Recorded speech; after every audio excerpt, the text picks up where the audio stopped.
আর বন্ধুরা, তোমরা কেমন আছো সবাই? আজকে আমি কই মাছের রসা কষা রান্না করব। দেখো, এই জন্য আমি এখানে কই মাছগুলোকে ভেজে নিয়েছি। আর এখানে আমি তেলে রসুন বাটা, পেঁয়াজ বাটা, মরিচের গুঁড়ো, হলুদের গুঁড়ো সব দিয়ে দিয়েছি। এখন আমি কই মাছগুলোকে ঢেলে দেবো। দেখো, খুব সহজে এই কই মাছের কষাটা রান্না হয়ে যায় এবং খেতেও খুব সুস্বাদু। মাছগুলোকে জাস্ট একটু সুন্দরভাবে ভেজে নেবে আর মশলাগুলোকে জাস্ট একটু ঠিক এইভাবে কষিয়ে নেবে। এখন আমি এখানে একটু পানি দিব। তোমরা একটু পানি দিতে দিতে অপেক্ষা করো।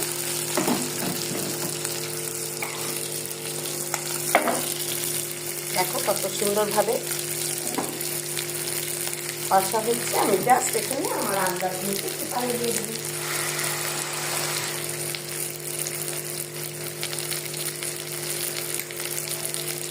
ওই মাছগুলোকে কড়া করে ভেজে নেবে এবং তেলের মধ্যে রসুন বাটা, পেঁয়াজ বাটা, হলুদের গুঁড়ো, মরিচের গুঁড়ো, জিরার গুঁড়ো দিয়ে ঠিক এইভাবে দিয়ে এইভাবে পানি দিয়ে দেবে।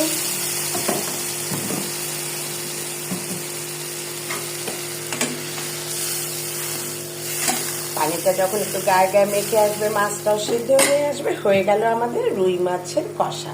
যদি ঘরে ধনিয়া পাতা থাকে তো দিলে, আর এরকম কাঁচা লঙ্কা দুটো দিয়ে দিলে, ব্যাস তৈরি হয়ে গেল কই মাছের রসা কষা। ভালো থেকো, সুস্থ থেকো, বাই।